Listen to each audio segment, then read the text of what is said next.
Welcome to Happy Today podcast. This is a podcast for those who want to improve service experience of internal services. If you use ServiceNow or other enterprise service management system, then this is for you.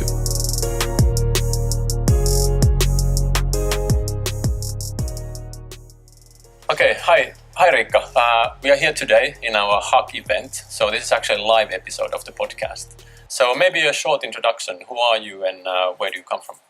Okay, hi.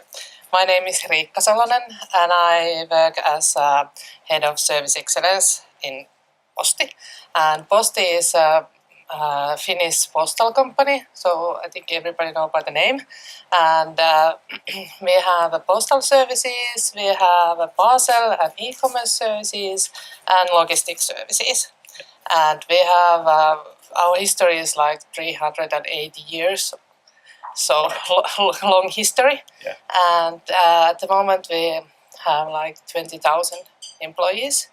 Okay. And most of them is blue collar.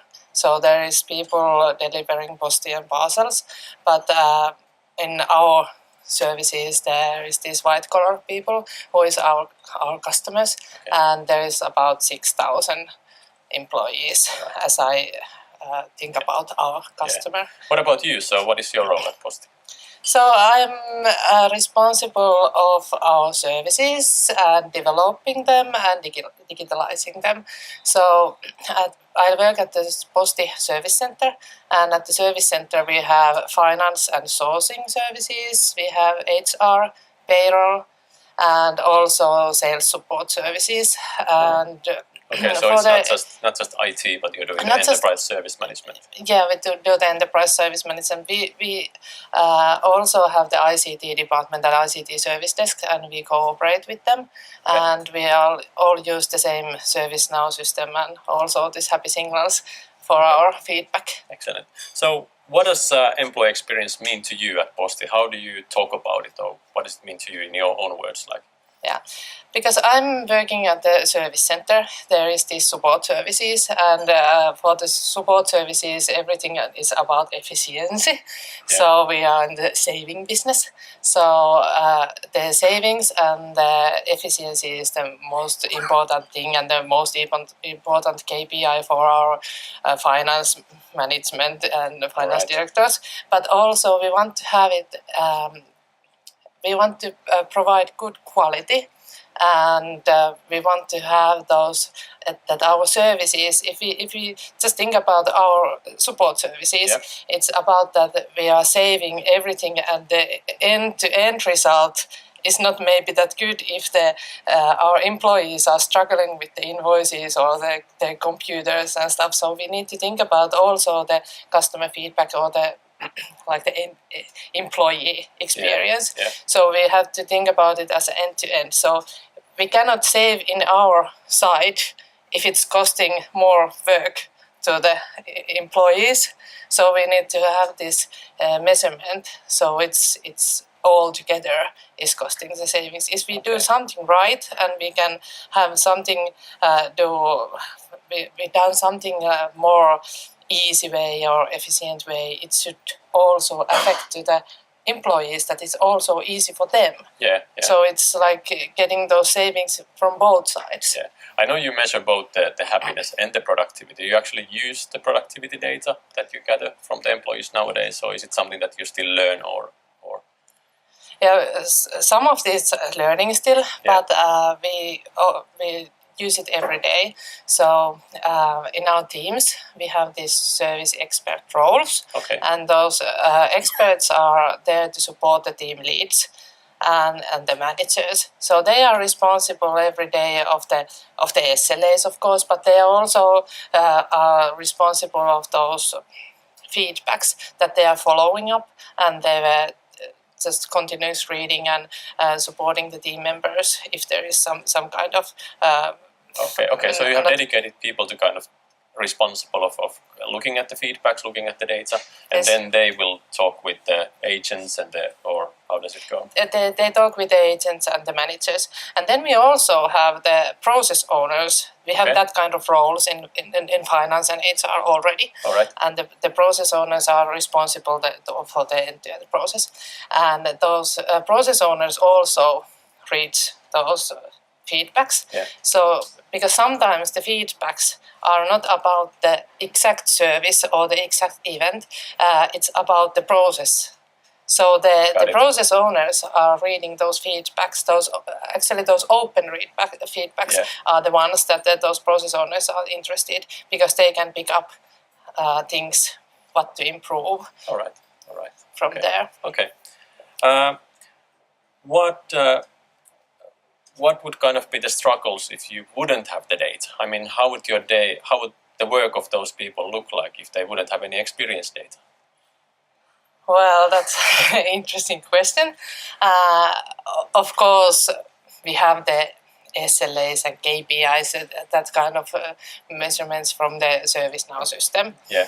But I think it's like, if you have only the KPIs, it's like you go in the dark room with the flashlight and you're just pointing the flashlight to the corners, and this is that, and this is that, and this is that. But when we have this HappySignals, this feedback, overall feedback, it's like we are putting the lights up in the room. All right, that's very well said, actually. Yeah.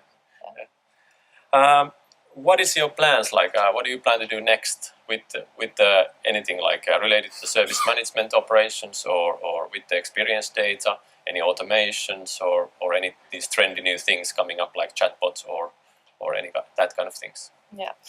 Today we heard about these happiness officers, and those sounds really interesting. I would definitely want to use them. Yeah. And for the I have one example. It's not about this, but for the new this new technology, it's our HR. Our HR department has this one RPA case where they have this certain type of contracts. Okay. They come to the ServiceNow, and then we have robotics getting those contracts done and solving the tickets. And there is no human touch on those. Okay. And it's one example of one kind of contract. Yeah. And we also get those feedbacks from the robotics. And what is interesting, I just checked this morning. The result from the last 2 weeks is the happiness of the robotics group is +100. Wow. Yeah. So the amount is not that of course. Not that much, because the people they see that the resolver is robotic, and sometimes they are not giving that much feedback to the robotics than to the persons. Of course. But it's like getting us really good examples so that why the feedback is +100 is because of the speed of the service, and it helps those managers who get those contracts. Yeah. What about, have you then talked about the people who used to do it earlier, like manually? Are they happy that now they don't have to do it anymore, like that continuous thing that like again and again and again? Yes, and it was like copy-pasting job what they did. Yeah. So they are really happy that they don't have to do that anymore. The agent is happy, the robot is happy, and even the employee is happy. Yes. All right, nice. Anything else? So what has been like the biggest surprise or some happy story or unhappy story that has been kind of going through your journey? Anything that the employees have shared or the team members have shared? Yeah, for me the most biggest surprise was when we started. I have used this HappySignals in my previous company, and when we started it was we get so good results. And our feedback happiness is so high. That was first surprise. Yeah, every time that we talk that IT is doing such a bad job. But when you actually start to measure it and show it, you're actually doing a pretty good job usually. So. Yeah. And I have one example about, we have this workshop a couple of weeks ago. It was some external consult in our HR department, and they were doing this kind of case study, how our employees, what kind of employee experience we have at Posti. Yeah. and there were people from different organizations, different departments, and there was a couple of finance agents.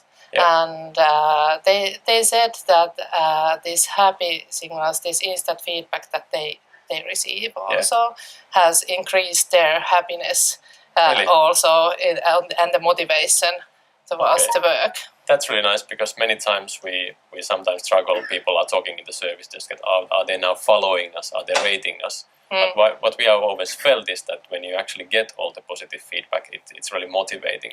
Yeah. And now actually hearing it from you that it's actually what those people have been saying. That's really nice. And people were scared before we started. They were really scared.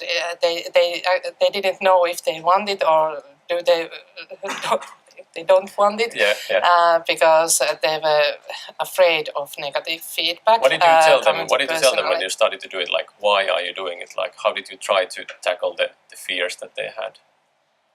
With some teams we had this discussion, how is it going to affect and so on. But after that we have received new teams, and they just started to use it without any this kind of pre... Okay, just give it to them. Yeah, and they are not that scary, that those persons that we were discussing about. So over-discussing about the issue is also making them afraid of it. Yeah, you kind of make, I don't know how you say it in English, but you have this like a small thing and you make it this huge thing when you start talking about it too much and you start exaggerating the fears. And all right. Okay, one surprise for you from me is that you know that we gather this happiness score, this benchmarking. So we gather all our responses. And basically what it tells you, like if you're using this channel, this is usually where you should be. If you're using these countries, this is actually where you should be. We did last week a little internal data mining, and we kind of did like a normalized benchmark. Okay. So based on which countries and which channels you are doing and what kind of profiles you have, then we put our customers in a kind of lona, like who are the best. And it so happened that the Finnish Postal Service, or what do you call it, Posti, is actually the place where you have the most happiest employees. Oh, really? Yes. Okay. Wow. And because of that, we have a tradition. We give a hug bear to the customer who has the happiest employees. So here you go. He's huge. He's huge. So I would like to have a picture when you go to the train with him. Yeah. Thank you so much, Riikka. It was a pleasure. And let's hope we have a nice day today. Thanks a lot. Thank you.